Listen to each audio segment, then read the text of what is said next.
كلنا طبعا عارفين فوائد الخضار في الدايت بتاعنا، بس السؤال اللي ممكن يجي في بالك هنا، ايه اللي ممكن اختاره واللي هيكون الاحسن ليا لو انا عايز احسن من ادائي الرياضي، الخس ولا البنجر؟ ده اللي انا جاي اقوله لك في الفيديو النهارده. وقبل ما اقول لك ما تنساش تصلي على النبي الاول يا صديقي. لو جينا للخس هنلاقي ان كل 100 جرام منه بيديك 15 سعر حراري، وهنلاقي ان مؤشر سكر الدم فيه بيوصل لحد 15، وبيديك جرام و2 من 10 من الالياف. ده غير ان هو فيه نسبة مية كويسة جدا، ده غير ان هو فيه فيتامين سي وفيتامين كي ومضاد اكسدة حلو جدا.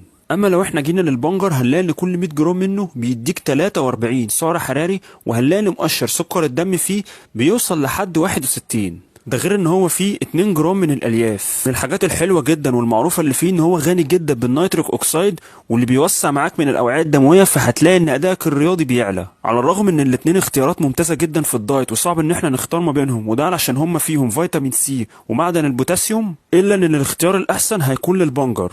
لكن لو انت مريض سكر وعندك مقاومه انسولين فالاختيار الافضل ليك هيكون الخس. ودي كانت الحلقه ال 43 في السلسله الاحسن. لو عجبك الفيديو متنساش تعمل سيف وفولو وتابعنا عشان يوصلك كل جديد.